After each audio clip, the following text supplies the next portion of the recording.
করছে বিজেপি বা আইএসএফ একজন সক্রিয় কর্মী হিসাবে আপনি বহু সংগঠনের সঙ্গে যুক্ত।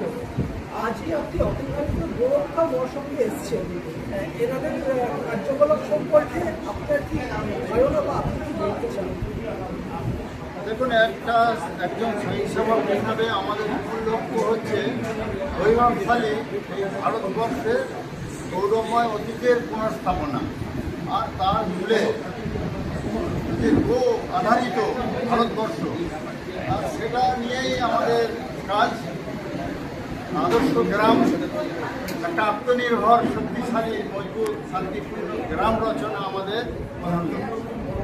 তো তাদের আজকের যে যুগপৎ দিন অর্থাৎ যোগ দিবস, তার সাথে এই যে গোরক্ষা মহাসংঘ, এদের গোরক্ষাকে কেন্দ্র করে যে অ্যাওয়ারনেস, যে কর্মসূচি, এটা অত্যন্ত তাৎপর্যযুক্ত সময় ছিল।